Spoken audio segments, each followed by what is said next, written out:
Ubisoft's seminal murder people using traffic lights with your iPhone simulator, and winner of most famous gibbed game, Watch Dogs, always had a rocky development cycle.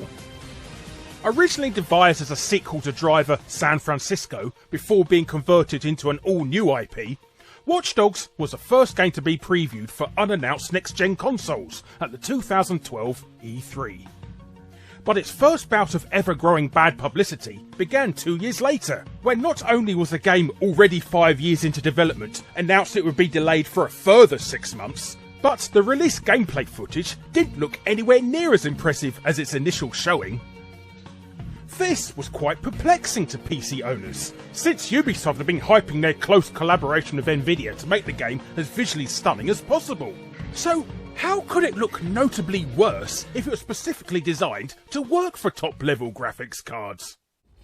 But upon release in May 2014, things went from bad to worse, as the PC version was locked to a 30 frames per second frame rate, when it could easily do double that.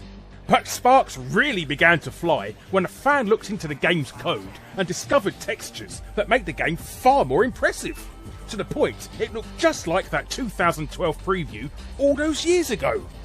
So why on earth did Ubisoft purposely make Watch Dogs so terrible? What on earth is going on here? Well, this time it all boils down to good old money. As popular as PC gaming is, it pales into comparison with the success of console gaming. Console games are not only far more popular, they more importantly retail for at least a third more than their PC counterparts. And on top of that, Watch Dogs was being released on 5 different consoles. So to put consumers off thinking they were buying an inferior product would be financial suicide. So the PC port had to be throttled to appear in line with the console ports. It's not just a financial risk in this situation either. There's also the fear of angering both Sony and Microsoft by showing their brand new consoles were obsolete right out of the bag.